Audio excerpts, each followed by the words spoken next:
G'day there, how you going? My name is Arwen Craze, and I'm going to teach you how to do stand-up comedy from all the rules and regulations of stand-up comedy. I'm going to talk to you about tryout nights and how to deal with promoters, gag writing, your attitude, how to be on stage, what it feels like to do your early gigs, nerves. I'm going to take you through the whole thing. I want to give you just a quick background, okay? I did stand-up comedy for 12 years. I did 5 Melbourne International Comedy Festival shows. They were solo shows. I was a finalist at Sydney's Harold Park, Sydney's Funniest Comic. I was runner-up. I came second in Adelaide's Make Me Laugh competition. I was an original cast member of a TV show called Full Frontal. I did over 1,000 gigs. And I want to take you through everything about how to get started, the right mental attitude, types of different gag writing, what gags to avoid, what is the best types of gag writing, things like, everything from just, how do you, making sure that you brush your teeth and go to the laundromat. The most successful comedians that I ever met were people who really had their act together off stage. And so we're going to talk a little bit about that as well. So stay tuned. I've got a few lessons coming up. Click on the next lesson now if you want to continue with this class. So welcome to the first lesson. The first lesson is simply, okay, we want to do stand-up comedy. Where do we start? Okay, it's actually very simple to do stand-up comedy. It's very simple to start. What you want to do when you're starting out is you want to go onto the internet and find out where the tryout nights are or the open mic nights are in your city or your town, okay? So in your city or town, there will be a number of comedy nights that are advertised as open mic or tryout nights where new comics do new material, right? So they're the nights that you want to get onto. You're not going to get probably a big gig at this stage when you're trying out. There might be a big comedy venue that has a tryout night. There might even be a big comedy venue that has a comedy course that you can do that's followed by an open mic or tryout night. But pretty much you're going to be renegated at this stage to some of the smaller venues. But that's really fantastic because that's where you want to be anyway. So you want to find a tryout night, okay? So what are you going to expect at a tryout night or an open mic night, okay? Well, this is the good news, okay? The good news is that everybody who's doing comedy on the tryout nights are struggling just as much as you are, pretty much. I mean, you'll find some people who are probably pretty good. You'll find some people who are really kind of hitting the straps, and we'll talk about some of the rules of comedy in the next lesson. But pretty much, the person who comes up before you is going to be really struggling a little bit to find themselves. You're going to come up and you're going to be struggling a little bit.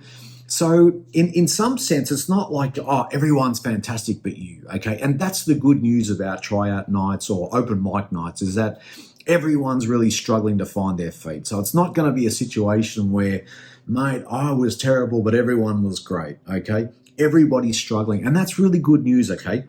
Now, this is one of the rules that I talk about when it comes to open mic nights, okay?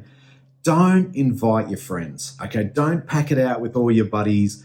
Don't invite all your friends, okay? Because this is the reality, okay? If you're going to have a successful comedy career, you can't have 20 or 30 of your mates there every night of the week, okay? It's just not going to happen. You're going to be performing in front of strangers, okay?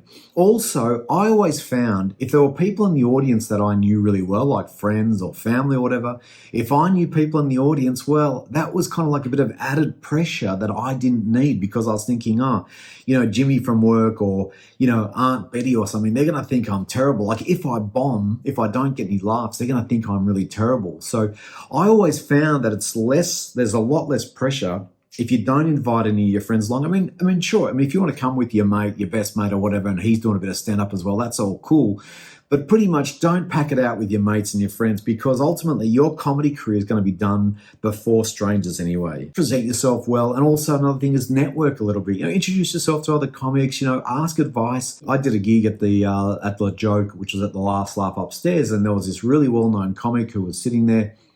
And I said to him, just really struggling to, find myself in comedy and everything.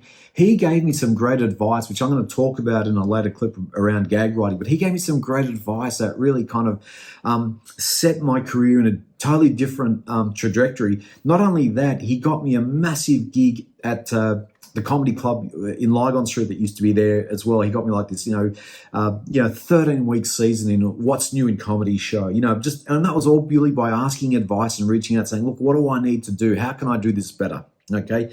Now, what do we do with the tryout night? Okay. How do we mentally get ourselves around it? Okay. Write this down. Okay. What you need is 5 minutes of material. Okay. Now, 5 minutes of material could be, depending on kind of your style and everything, could be like, let's say you're going to talk about 8 to 12 things, okay? So you're going to talk about 8 to 12 things and you're going to have about 5 minutes of material. And what you could kind of expect in a way is that you're not really going to get any laughs, maybe, but you might get a couple or you might really do well. And we're going to talk about in the next class the rules of comedy, kind of things to avoid and things to that are important. Now ultimately, if you say something in that 5 minutes that gets a bit of a laugh, well, maybe what you can do is hang on to that and you kind of say it again. Okay, so this is one of the things that people probably don't realize about comedy in some sense is that when you see someone like an Eddie Murphy or a Richard Pryor or whatever, or a George Carlin or whatever, it's not that they're like the funniest person you've ever met. They've basically built up a routine over time. So what they're doing is that they're getting up on stage, they're trying out new material. If something works, they keep it. If something doesn't work, they ditch it. And then if something gets a bit stale, they might ditch it.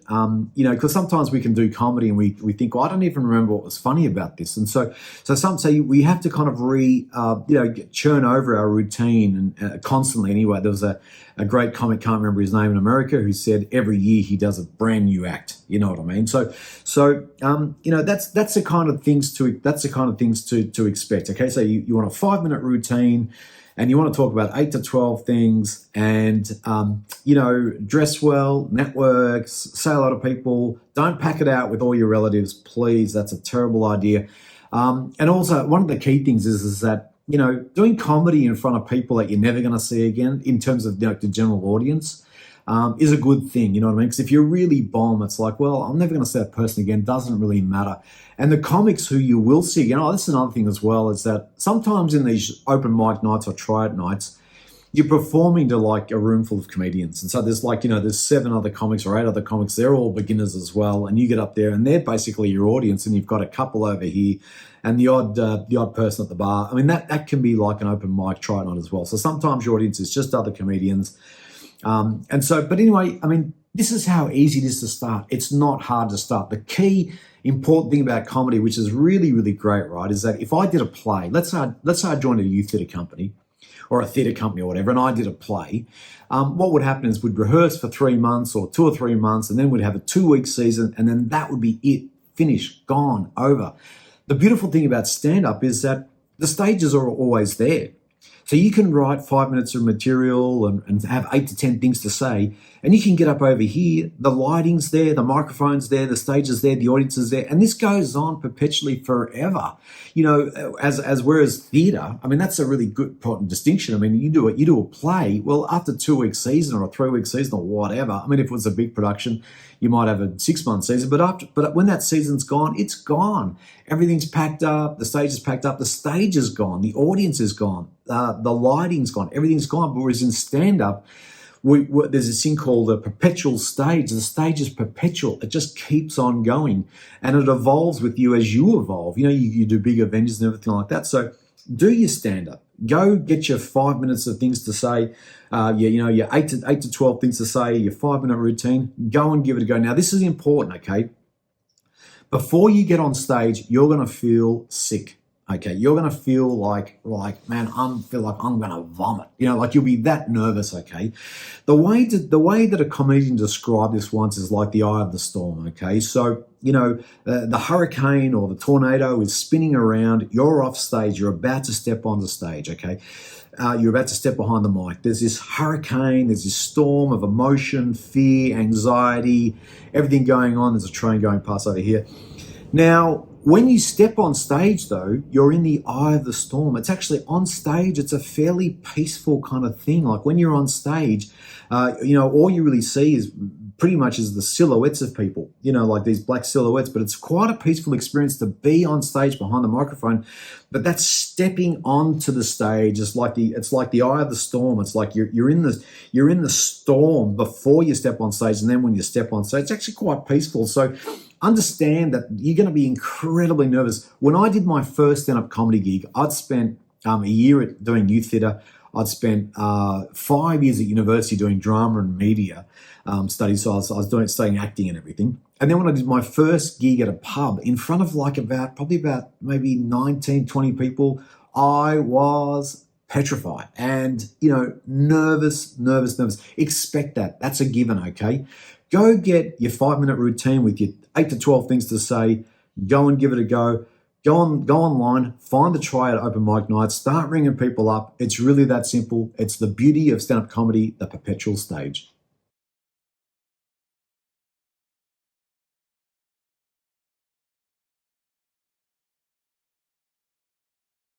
This class is called the Rules of Comedy. Now, sometimes people would say that, in creative terms or in art or whatever, there's no rules. But Andy Warhol said there's no rules in art. And it's true, I think to a certain extent, maybe in a sense of expression or creativity, there's no rules. But there are a few kind of housekeeping rules in comedy that I think we should talk about. Now, the number one rule is actually the number one rule, and it's the most important rule about comedy, which is don't do anyone else's material. Okay, this is really, really crucial, okay? Now, if you're doing your second gig, right, or you see someone doing their second gig and they're just killing it, and they laugh after laugh after laugh after laugh after laugh, well, pretty much, everybody knows that what they've done is that they've found maybe a Canadian comedian that no one really knows, and they've just copied their routine word for word, and they're up there and they're just doing someone else's routine. Now, the thing is that if you steal someone's rope, guess what? When people find out, they hang you with them. I mean, that's the reality of comedy, okay? Don't do anyone else's material. There are people in comedy who are like the comedy police. They're going to look at you and they're going to say to each other, behind your back, they're going to say, man, this guy or this girl is using, that gag, they're too good for where they're at. I mean, they've only been doing comedy for 2 weeks and they're killing it, okay? I mean, look, I'm not saying it's impossible, but literally that will be a bit of a red flag, okay? Don't do anyone else's material. It's stupid. Don't go and get a comedy record from the 50s and start doing those gags. You just lose respect. Nobody respects you, okay? Comedy is really about, it's your expression, it's your spin on life, it's your view, it's your angle, okay? Now, if you're just pinching someone else's stuff, doing it on stage, and then heaven forbid someone's paying you to be a comedian on the back of someone else's stuff, well, all you really are is, you're kind of like you're just a TV tube or something. I mean, you're not. I mean, you're a transistor radio. I mean, all you're doing is broadcasting something that's just that lived in another time in another space with another person. Number one rule: don't use anyone's material. Now, sometimes there are going to be similarities. Okay, so let's say the president of the United States, got divorced. Okay, so obviously, there's probably going to be 1,000 comedians saying similar kind of things about that because there's only so many things you can say about that, okay? So there are going to be similarities from time to time, and you're going to have to face those. You might have a comedian come up to you and say, oh, that gag's my gag, and it's kind of quite similar, and you're going to have to work it. They're little spot fires in comedy you have to work out, but the word-for-word stealing of someone's routine, don't do it, okay? Rule number 2, okay? Expect to meet some pretty interesting characters in comedy. Okay, this is. I know this is hard to get your head around. Okay, but sometimes comedy is a conduit. Okay, for some pretty wacky people who think that it's some sort of shortcut. Like people who think they can be Will Ferrell. They think that they can kind of do comedy and get a TV show and get a movie deal and everything. But they're really in some. You're going to meet some tricky characters. Okay. Now, you have to prepare for that, okay? Not, sometimes, if you look at Jerry Seinfeld or whatever, you kind of think that comedy is this great fraternity and everyone's kind of close. It's this big, love thing and everyone's hugging everyone. But really, I mean, just go into comedy understanding that it's a bit of a hornet's nest of the type of characters you're going to meet. I mean, it just is, there are people who are, very driven, very competitive. Also another weird thing about comedy as well is that it's very rare, I think, to meet comedians who become successful who then take other people with them. I mean, it does happen. But, you might have a mate that you do stand-up comedy with. He becomes a multi-millionaire doing stand-up, right? Does radio, TV, film, whatever. Don't necessarily expect that person's going to kind of ring you up and go, hey, come on. I mean, people do it, but not as much as they should, okay? No one's going to really take you anywhere in comedy, and you are going to meet some pretty interesting characters, people who think that they can do stand-up, but they don't really have a sense of humor. They're not really funny people anyway, you know what I mean? I'm kind of alluding to the fact that, it can be kind of like, the poor man's showbiz vehicle, if you know. So expect to meet some pretty interesting characters, okay? The third rule of comedy, this is really important, okay? Get your act together off stage, okay? So when you're not on stage, get your act together. You have to get your act together off stage. I mean, people like Jim Rohn, motivational speakers, talk about this. They say, get your act together, work at your job with passion, but then work on yourself off stage with even more passion. That's really the key. There were these guys in Australia who became really successful in comedy, right? And guess what? They weren't that funny, but what they was that they were super reliable. They had their act together off stage. They were dependable. They were, some of us, we were kind of like, a bit of like the rock and roll, we wanted to throw the TV out the hotel window. Some of us were kind of had that attitude, like people go to comedy, there's a free beers, they can't, one after another. People like that, believe it or not, there's a great saying in the Bible about, swinging with a blunt axe. It doesn't matter how funny you are. You're swinging with a blunt axe, and you need so much more strength. And then if success does come, you can derail yourself. Work on yourself. Work on your act off stage. Okay. Now this leads us to the next point, which is really, really simple. Rule number 4: brush your teeth, wear clean clothes, smell good. That all that stuff is a given. Okay, just present yourself well. Be someone that people want to be near. Like if you got, have chewing gum, whatever. I mean, if people don't want to be in your space because you smell bad, I mean, I know it's, and I know it's kind of, people go, well, what's this got to do with comedy? But it's got a lot to do with comedy. People, I mean, imagine there's a new show coming on, right? And they're going to have a writer's room. Okay, and they're looking for writers, okay? They look at you and they go, man, I like Jimmy or whatever. I like his comedy. I like his angle. I think he's got a fresh take on things. He's got this unique something about him. But, he's puffing on every half an hour. He's puffing on a cigarette. He's not changing his boxer shorts. I mean, it doesn't matter how good you are. They're not going to want to bring you into that writer's room and sit there with you for 6 or 7 hours. It's like, smell good, okay? Now, rule number 5 is don't talk the big talk before a gig. Okay, what I'm talking about, right, is that if you want to say to the promoter, okay, next gig I do for you is a paid gig, don't say it before the gig, say it after the gig, okay? We made this mistake. I was working with this guy, and we said to this promoter, okay, this is the last free gig we're doing for you, okay? And we said it before the gig, okay? Then we got up on stage, and we just bombed really badly, hardly got a laugh, So, don't do any big talk before a gig, okay? Do the talk you need to talk after a gig, but after a really good gig. So do a solid gig, then do the promoter talk about how I think I need to be paid, or I want to be higher up in the bill, or I think I want you to put me, I want to do I want to be the MC, I've got enough material. Don't do all that big talk before a gig, do all that big talk after a gig and after a really successful gig, okay? Now, rule number 6, right? This is really key, and this goes into the Steve Jobs thing a little bit, right? Which is, and this is an advice that a comedian gave to me, a really important advice, okay? And it's simply this: do what you like to do until they like it as well. Okay, it's just that simple.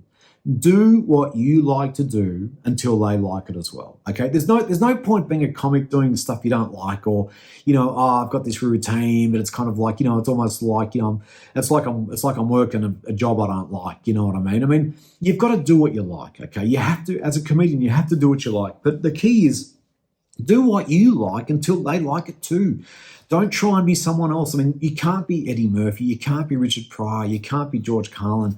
You can't be whoever. You can't be Jerry Seinfeld. You can't be anyone else. You can't be, whoever. You can only be you. And so embrace who you are. Be you until they like it as well. Okay. So, I mean, this is kind of Steve Jobs. I mean, Steve Jobs was like, we give people products that we think are great and tell them that they think that they should think they're great. I mean, Steve Jobs never started a computer company and said, we want to be like Microsoft. He was like, no, we want to do what we want to do, and we want to do it until other people like it as well. I mean, that was Steve Jobs' whole philosophy in a sense. He wasn't trying to be anybody else. He was trying to be his own thing, so be your own, and this leads us on to rule number 7, which is kind of, there's an overlap here, which is just be you, okay? I mean, the beautiful thing, psychology really about all this stuff is that we're all the same, okay? We're all the same. We all want love. We all don't want to be hungry. We all wish we had a bit more money. We all wish that we could, that person that we love, we wish that they would love us back. We all want to be safe. We all want to have a bit of excitement. We all want to do work that we like. We all want to have good friends. We all want to avoid that person who's really toxic. We're all really, on some level, we're all really the same. Mostly the same. And so in a sense, you don't have to sit there and go, well, I'm too boring, or I'm not interesting enough, or there's nothing interesting about me, or I'm just plain Jane, or whatever. Just be you. And because you can't be anyone else anyway. I mean, you can't be you just got to be you. So the 7th rule of comedy is just be yourself. For goodness sake, with there's so many imitations. There's so many people trying to be this, trying to be that. I'm going to be the next this. I'm going to be the next that.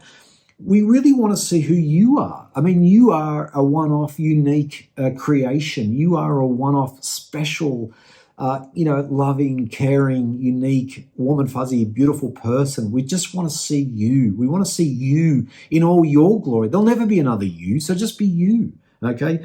And rule number 6 is, and do what you want to do. I mean, if you think comedy is singing opera, and dressing up in a red dress, I mean, just, if that's what you think comedy is, go and do it.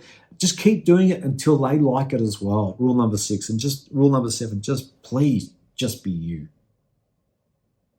Okay, so you've made it this far in the class so far. We're going to talk about 2 parts of just advice that I'd give you. Okay, so there's an old saying in the Bible, a wise person takes advice. And so advice is not something that, it's not like, you have to take it, but at least consider what I'm going to say and just take it maybe with a grain of salt. And one of the great things about advice is that you can always test it. You know what I mean? Like if I say something to you, you can always go, well, I'll go and test this, okay? First piece of advice that I want to give you is the whole idea of get to the gag. Now, I think when we're starting out sometimes, we can think, I think, that the audience is kind of like a theatre audience, where we can kind of talk to them for a couple of minutes, and then at the end we can say kind of something funny. Whereas, we've got to be a little bit more production orientated with comedy, in the sense that we've got to get to the gag shorter.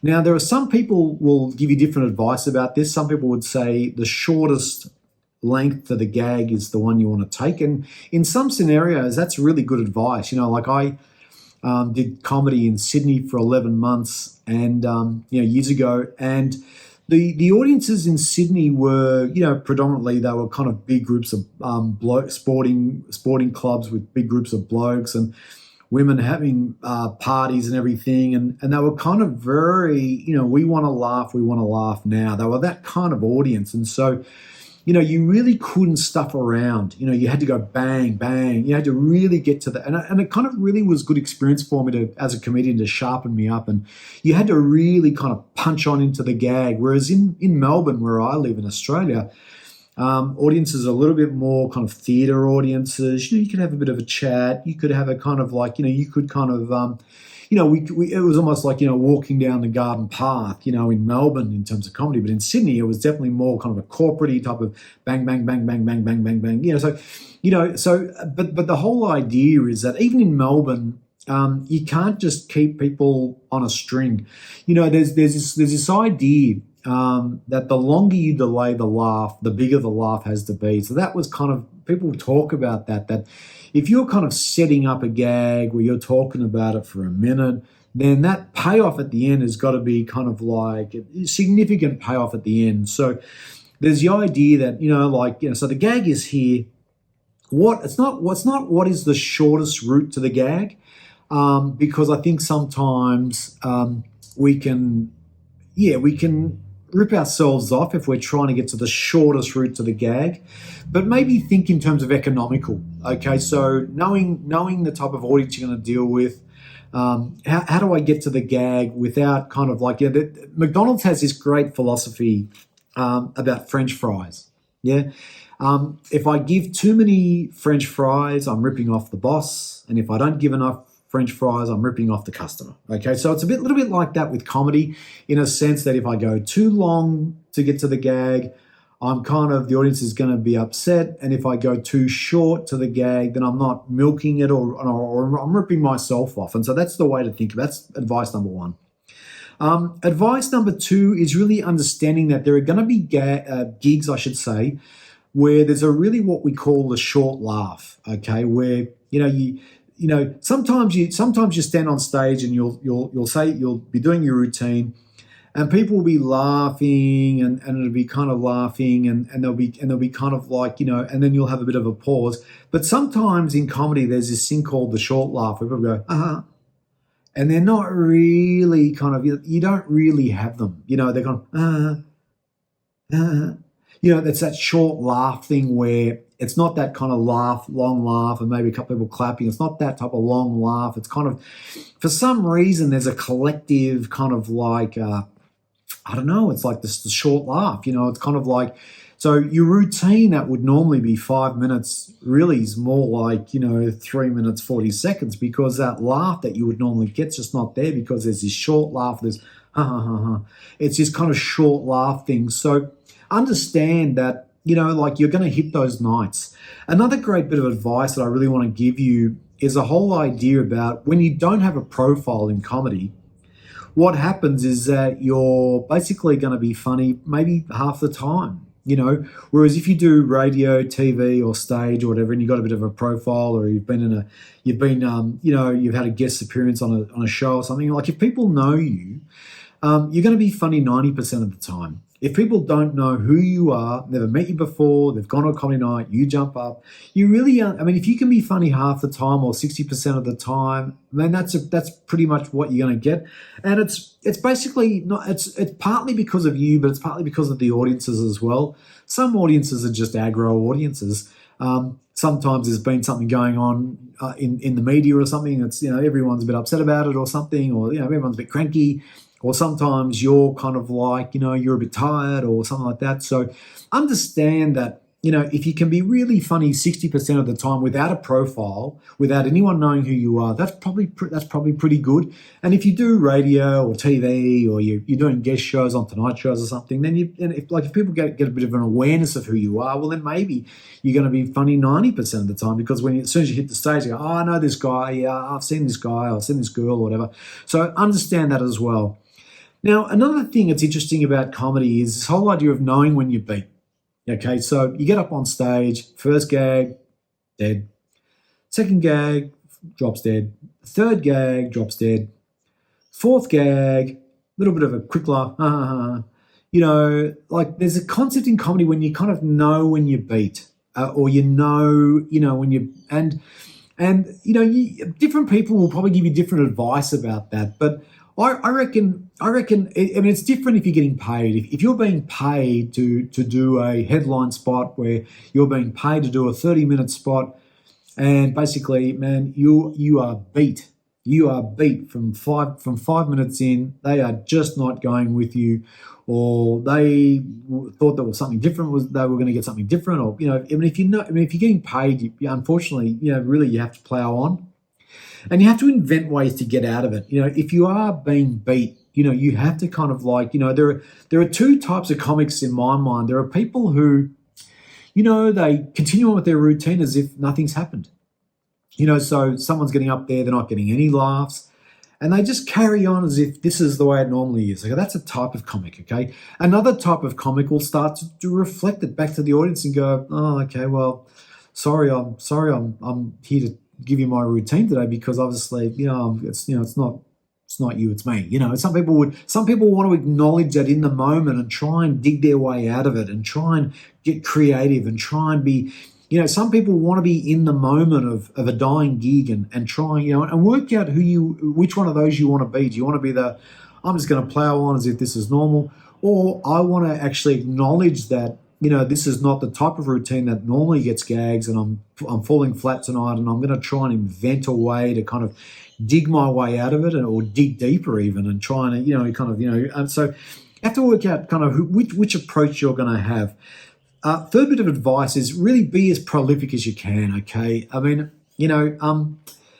I got into trouble when I was doing comedy because I kind of had these really tried and tested routine, and a routine is kind of like it's like your armor. It's like a routine is your attack and your routine is your defense.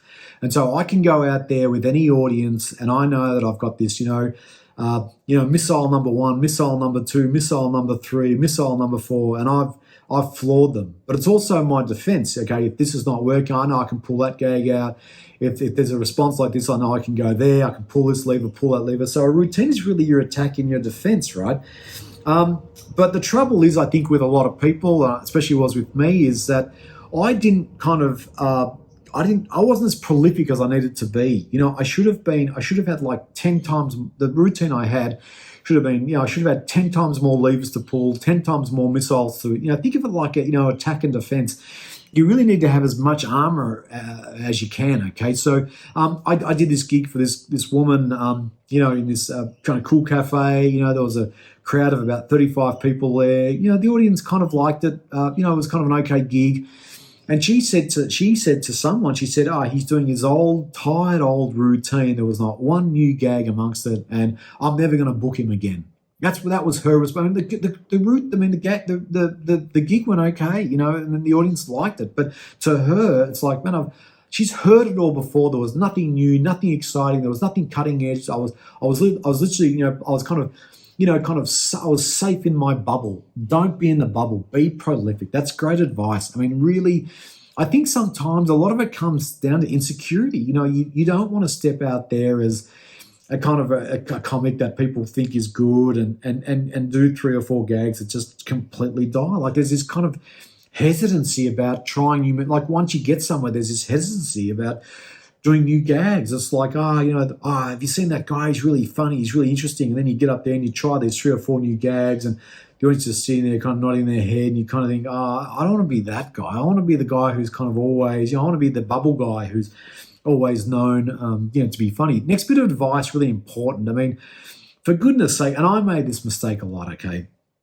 Don't go to comedy hungry, okay? In the terms of like, you haven't eaten or something, and you go to comedy and you go up to your comic mate and go, oh, mate, could you buy me a meal? Or, you go up to the promoter and you say, oh, look, can you lend me a $20 or, can you lend me what, can you get me this? Can you, on the way home, there's a Hungry Jack's or Macca's. Can you buy me a meal? It's a great bit of advice I got from a comic is keep people guessing. You know what I mean? Like turn up, look good, look your best. There's a saying, a religious saying that a poor man's friends desert him. How much more are his relatives nowhere to be found? I mean, when you go to comedy and you're hoping. I mean, unless you've got a really good connection with the venue and they're going to give you a meal and that's the status quo that every time you go to the venue they feed you and they know that. I mean, if you've got a really good relationship with the venue, it can be different,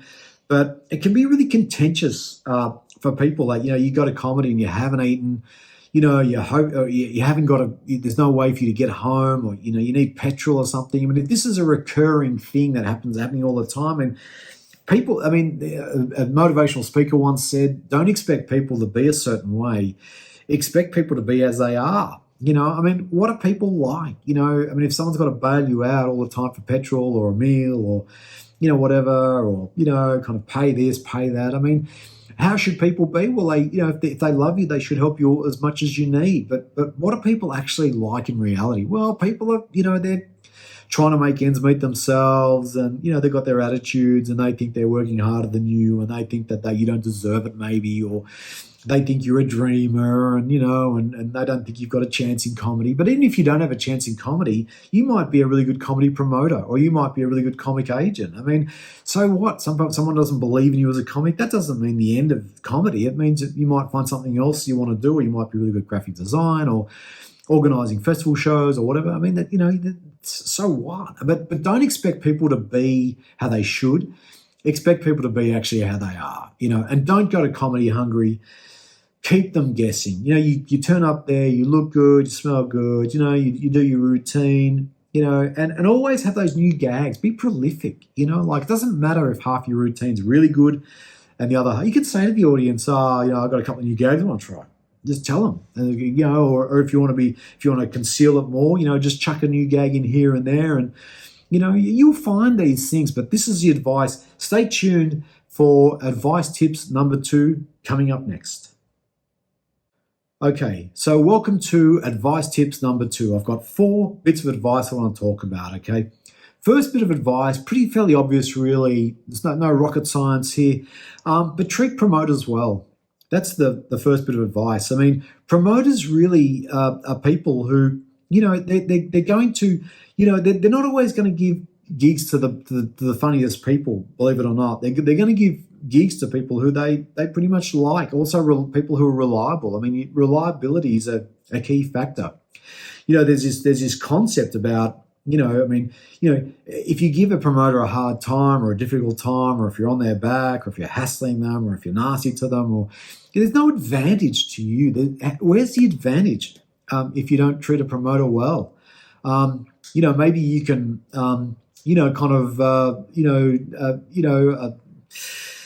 I don't know, do special things for promoters, give them a card for their birthday, or go to their venue and help them if they're trying to put a set up, or, volunteer or something. I mean, there's huge advantages in, I used to have a promoter at a really good comedy venue, and he used to think the world of me. And it was amazing. I could turn up almost any time, jump up on stage, and he was a kind of this old hippie guy, and he was, compassionate, and he was, and he liked the fact that I was, a bit different as a comic, and he liked my style of comedy. I mean, my life really was not together at the time, but he was this old hippie guy, and he just really dug, he was really into me and everything. And I, and I never gave him a hard time about anything, and, never had a go at him. And, I'd kind of, sometimes you got to swallow your tongue, and, and cop things on the chin. But this guy just thought the world of me. And it was huge. The advantage of it, there was a huge advantage. It was one of the best comedy venues in Melbourne. And I really, the comedy room, the stage itself was like a living room to me. I mean, it was just, it was like I owned part of the real estate. It was that, and that was all really from my relationship with the promoter. So treat promoters well. I know comics who keep a journal. They come home, they talk about the gig, they write up a quick couple of lines, in the diary. Okay, had a good gig tonight. Maybe could have done this better, could have done that better. I think even poker players, people who go play poker tournaments, keep a journal. Like keeping a journal is a good idea. Even if it's just a couple of lines. Okay, tonight's gig was good, could have been better. Keeping track of, there's this kind of proverb about keeping track of your herds and your flocks. Keep a close eye on your routine. Okay, this is working. This is working good still. This is starting to slip a bit. These gags didn't work tonight like they did last night or the other night. So keep a bit of a journal, like kind of keep a track of your herd and your flocks, or your missiles and your fences, your comedy routine. So keep a track of that. Now, always record ideas onto your iPhone or your phone or whatever, voice record, or have a notepad with you. I know a comic who's got a notepad with a pen with him, and he wears shirts all the time, and so he's got his notepad and his pen, and every time he gets an idea for a gag, he just pulls it out and writes it down. And, the guy's probably got 3 hours of comedy, you know what I mean? Because every time he's got an idea, he writes it down, then he kind of tries it.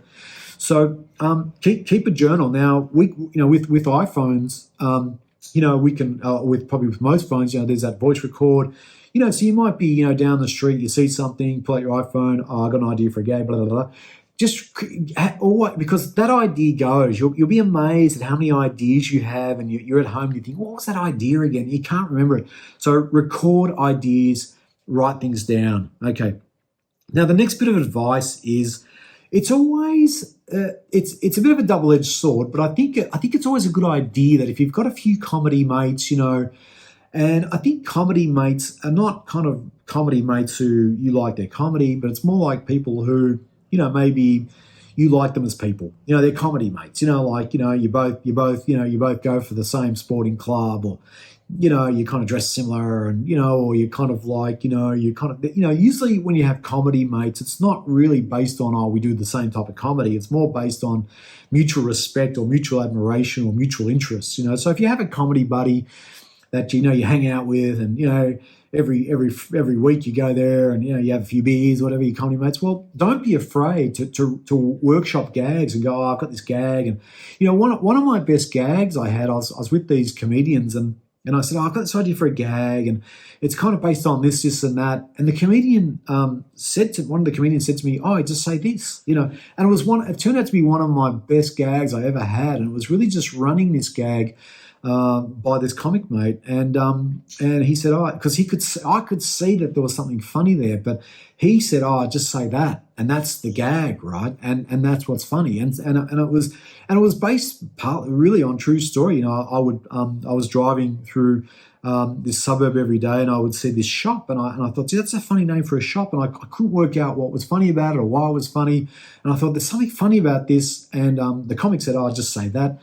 And it became one of my best gags. So don't be afraid to run comedy ideas past your comedy mates. Don't be afraid to run ideas and make friends in comedy. But there's a concept I think about being shrewd. I think we've got to be. I think definitely in comedy, in acting, in performance, in music, in arts, in theatre, in all these things, in sport. Especially in sport, we've got to be like snakes, And what I mean, I don't mean like biting, but what I mean is that we avoid certain people, certain situations, certain things, and we turn towards things that we need to be involved with, and we turn away from destructive things we don't, like drugs, alcohol, illegal drugs, pharmaceuticals, and we turn towards people and things that are going to help us, and good mentors. So it's kind of like that kind of like we've got to be kind of serpents in a sense where we're twisting towards things that we need to twist towards, and twisting away from things that are going to be destructive, whether it's people, places, triggers, whatever. And then be as innocent as a dove. Just be as innocent as a dove. I mean, it's just innocence. I'm just here to do a gig. I'm hoping it goes okay. There's kind of, be innocent.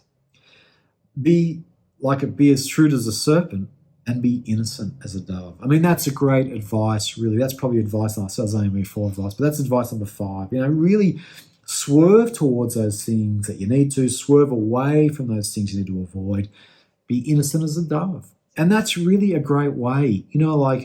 It's terrible when we see celebrities who have, died before their time. We had a huge sports star recently, died of a heart attack, and he was, smoking cigarettes, and he was, my age, and he's a superstar, really, rich, wealthy guy, and you kind of think to yourself, well, what if he just avoided the cigarettes? You know what I mean? Or you see it sometimes with pharmaceuticals. People take pharmaceuticals, something tragic happens. You think, well, why didn't they? If they just avoided the pharmaceuticals, or drugs or whatever it is, we see these tragic things play out all around us. We can learn from them, really. Be as shrewd as a serpent, innocent as a dove. Let's have a look at the wrap up which is the last class. Okay, welcome to the lessons where we talk about gag writing. And I want to talk about 4 different types of gag writing. And I'm going to go through them with, I think, the least preferable to the most preferable, okay? So we're going to do this in 2 parts, okay? So these first 2 lessons about gag writing or styles of gag writing, or really, it's kind of, gag writing is not the right way to put it, maybe kind of routine writing. The first 2 are probably I would say, are the least preferable ones that there are. Okay. Now, the first style of routine writing or comedy writing or gag writing is a type of comedy that you're going to come into contact with, and it's really kind of like blue or shock comedy or really dirty comedy or overtly lots of swearing. Or people might be talking about kind of sexual things that are really perverse, almost like shameful things, okay? So you are going to come across people who want to talk about this stuff, and you might even be sitting there thinking, well, you want to talk about this stuff, and it's kind of blue, shock, dirty, shameful, talking about that stuff on stage. Now, this is problematic, this type of comedy routine, for a number of reasons, okay? Now, first of all, logically, when you think about it, right? If we think about the psychology of it, okay, so someone's been at work all day with their girlfriends or whatever, and they decide that they're going to go to a comedy night, maybe have a meal, drink, drink a few, wines, beers, whatever, and they've decided that they're going to go to a tryout night, like they're going to go to a night of new comics, right? Now, you get up there and you talk about this really perverse stuff and this really shocking stuff, and every second word's a swear word, and you're really over the top and you're really kind of like laying it out like this, Psychologically, what's that do for woman who might be there with her boss or with her girlfriends or whatever? She's going to think twice about going to comedy again, right? And not only that, you're going to take her to a psychological place that maybe she doesn't want to go to. What are the other problems with the really blue, shock, dirty kind of routine? Well, what are people going to think? What are people going to think about you? Let's say that, you meet this, let's say you're a fella, a guy, and you meet this nice girl, and you say, oh yeah, I do a bit of stand up, and she secretly comes to one of your shows with her mother, and you're there, really, because some people are really dirty in their comedy, or really blue, or really overtly kind of shameful in the way that they do their comedy or the things they talk about. What's that girl going to, and her mother, what are they going to think about you? The mother's going to sit there and go, you kidding me, right? This is the guy you want to date? You know what I mean? And probably the third thing I think, which is really the most important thing, is how are you going to get on TV? How are you going to get into radio? How are you going to get into films? You know what I mean? Like, a producer comes to see, like, let's say in the old days, like a Letterman producer. Someone on the Letterman show, hears that there's this new young comic, they go and see you. They sit and they go, none of this guy's routine or girl's routine we can put on TV. We can't put any of it on TV. We've got people who advertise with us. We're a major network or whatever.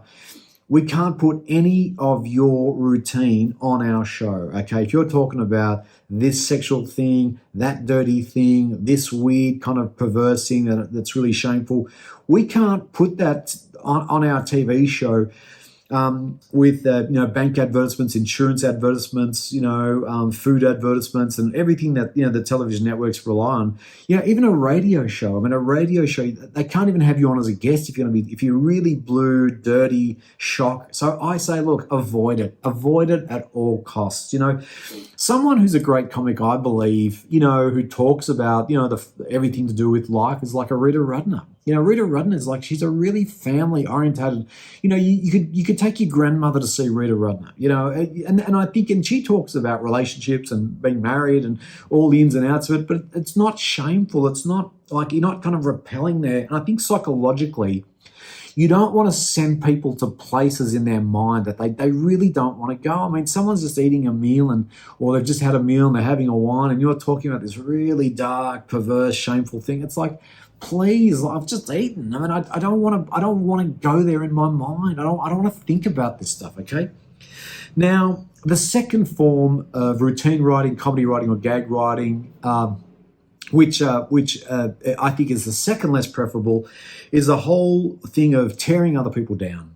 Okay, so or hating on people. You know what I mean? And so sometimes, you can see some really funny stuff in this space. People talking about the government or religion or and they're kind of tearing down all the concepts and pointing out how stupid it all is. Sometimes this stuff is really funny, but for me personally, this is secondly the least preferable form of comedy for me. And the main reason why, when you're tearing other people down or poking fun at other people or institutions or the government or this or that, basically what it is it's creating what you would call not an innocent laugh. It's a laugh. People are laughing, yeah, but it's not innocent. It's a judgmental laugh. It's where they sit there and they go, yeah, they're terrible, they're awful, they're crazy, they're this, they're that, and you're going up there, like I remember there was a comic who used to, Paul McCartney, one of the Beatles, used to tear him down, Paul McCartney, and I think, yeah, but people probably. Paul McCartney's this incredibly successful guy. He was one of the Beatles. And you got this routine where you're just tearing, and it's kind of like this hate comedy, and I think the problem with it is that collectively, you're getting a group of people together to kind of like join you on this kind of judgmental hate thing. Even if you do it really, really well, it's still not an innocent laugh. It's not like a really innocent belly laugh. It's really kind of more like it's like a sneaky laugh. It's like a laugh where we go, yeah, like, do I really want to be involved or listen to hate comedy? Because hating on people. You know what I mean? I think there's a difference between saying that's silly as opposed to I hate this, and joining a group of people to hate on it as well. To me, I think it's problematic comedy, and it's not an innocent laugh. I think that's the biggest problem with it. It's not an innocent laugh. Click on the next video for gag routine writing, part 2.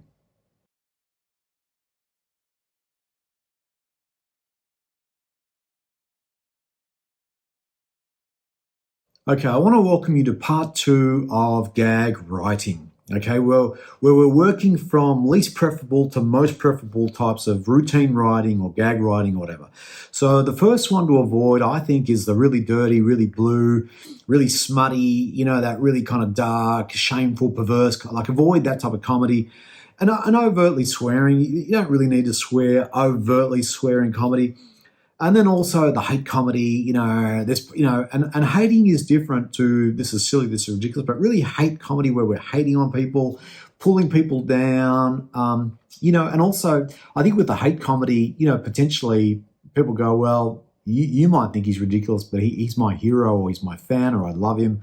And so, you can always miss the mark with hate comedy really badly anyway, or misread the kind of crowd or audience. Anyway, we're on to the third. The third type of comedy writing or routine writing is literally gags or gags itself. And what is a gag? A gag is kind of like a nuance, kind of like a clever kind of a play on observational words or marrying two concepts that don't normally go together that can go together. There was a guy on Letterman, comedian on Letterman, who said, I got someone, a clairvoyant, followed me home. They were always 2 blocks ahead of me, and that's kind of like that whole idea of kind of like there's no reality to it. It's basically, okay, a clairvoyant who reads the future followed me home and they're 2 blocks ahead of me everywhere I went. It's kind of like, gag writing is simply that. It's kind of almost like, clever observational kind of thing. Some classic gag writers, Stephen Wright was probably one of the best gag writers, Woody Allen, these people who kind of like, they sit there and the problem I think with gag writing a little bit is that I think that over time tastes have kind of changed a little bit, and we'll talk about that in the next routine writing. But this whole idea of kind of clever gags and clever writing, I think that the trouble with it is that it's not really based in any kind of reality, And I think that, the taste of today, in a sense, is that people don't want you to make up some kind of really clever kind of story or something. It's like, I bought a Ming Dynasty vase at auction and then I found out it was made in China. that might be a funny gag in some sense. You bought a Ming Dynasty vase at auction and then you found out it was made in China. That might be a funny gag, but there's no reality to it, and people have to sit there. And when it works wrong, when it doesn't work, there's a trying to be funny element about gag writing. Oh, this person's trying to be clever, they're trying to be funny. And so gag writing, it's a really particular type of thing that I think that the tastes have changed a little bit. It's no longer as punchy as the Woody Allen days. Woody Allen could get up there and go, in the 60s or whatever, and stand up and go, well, I'm going to be kind of like, I'm going to tell these gags, I'm going to be this funny guy. But I think the tastes have changed now, where gag writing just isn't what it used to be. This whole idea of gag, kind of, a gag, because the trouble with a gag is that there's no reality, there's no connection to reality with a gag.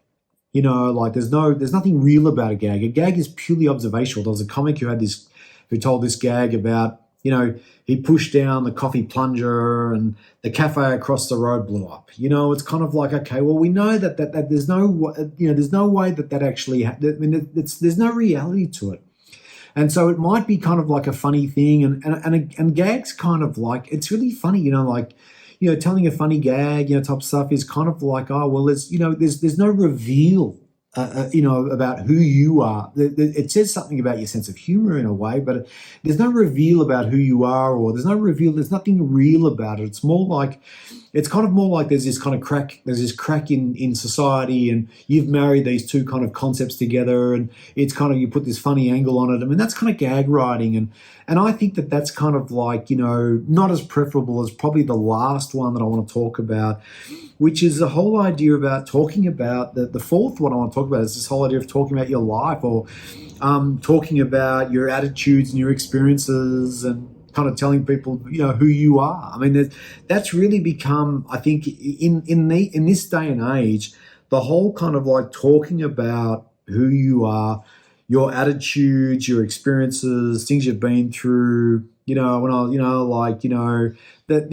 think that type of comedy has become, has become really, really the kind of the comedy that people want to see. They kind of, a comic, talked about, people want to know who you are, like when you get on stage, right? If you're doing gags, then people go, oh, this guy's just a kind of a silly guy with some some funny insights. But if you're talking about your life, your experiences, your attitudes, people, then they go, they're kind of getting to know you or something. And that seems to be the really preferable comedy of today, where people kind of want to know who you are. They want to know what you're going through. They want to know, who is this character? There are comics who say within the first 60 seconds of being on stage, the audience has kind of got to know you. They've got to know, okay, yeah, they've got to get a kind of a handle on, okay, we kind of know who this guy is, or girl or whatever. There's been some really successful comics, who really kind of like, they do kind of marry, they do say funny stuff, but the root of it, the root of the gags really is kind of in kind of who they really are. Like if you're long-term unemployed, yeah, you can tell some funny gags about being long-term unemployed, but people look at you and they go, well, it's coming from a seed of this person's actual lived experience of who they are. So, I mean, that's really the probably, and I call this the most preferable comedy, where people kind of get a sense of who you are. Like, are you married? Are you single? Are you dating, or are you over dating? Do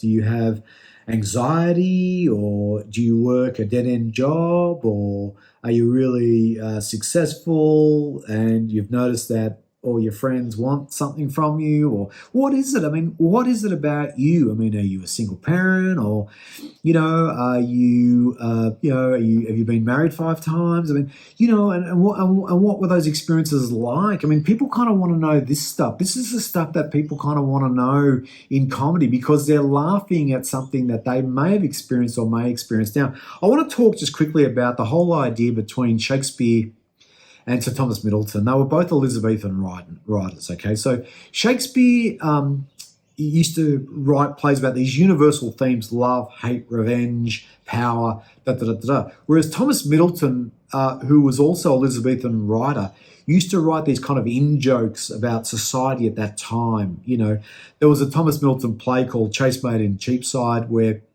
these rowers used to row rich people across the Thames when the prostitute parlours used to get busted. So the police would raid prostitutes, and then these rowers would row these rich people across the Thames to freedom. Now, that was, and Thomas Milton had these gags about it, right? But the problem is that, as a modern day person, we don't know what's funny about that. We don't understand the gag because it's an in-joke about the time. It's kind of like and so having kind of comedy that's about universal themes, like it's about relationships, it's about love, it's about revenge, it's about joy, despair, it's about being terrified, it's about jealousy, it's about hidden love. It's these universal themes that ultimately anybody can get, any audience can get. If you're telling jokes about Seattle, then what happens if you get a gig in Chicago? How does your routine about Seattle and the cafes in Seattle, how does that translate when you're, in the hood in Chicago doing your routine? And so this is why if we can talk about ourselves in a sense, and talk about who we are and some of the big arcana, what we call arcana themes, love, hate, betrayal, despair, sadness, pain, anguish, joy, hidden love, attraction. If we can talk about some of these big arcana themes, well, then obviously we can have a routine that can really travel around anywhere. If we're talking about, kind of like a certain airline, and whatever, it's hard to then travel to, the UK or Australia or whatever and go, I want to talk about American Airlines. It's like, well, okay, well, yeah, you have to kind of explain it a bit more or something. So the key, I think, really is just having these kind of, if you can, have, be the Shakespeare of comedy where it's these big kind of themes. When I was at school, I got left, this happened, betrayal and power and lust for power and, love, hidden love, attraction, rejection. Talk about these big, if you talk about these big arcana themes, then you can go anywhere in the world, really, if you can speak the language, and your comedy routine will be accepted because ultimately you're talking about the human, you're the Shakespeare of comedy in the sense where these big arcana themes, or things that are common to everyone. Like there was a comic in Sydney who used to have this gag about walking into a spider's web, and that's kind of like, it might not be a kind of an emotion thing, but I mean, obviously there are spider webs, I suppose, I would imagine spider webs around the whole planet. I mean, it's a universal. You walk into a spider web and you're kind of doing this, and the guy down the street looks at you and thinks you've lost your mind. These things are, talk about things that are universal in comedy. Have a universal routine. Next lesson, we're going to talk a little bit, just to touch on a little bit about kind of gags themselves and some great advice that I got around gag writing. Click on the next class if you're willing.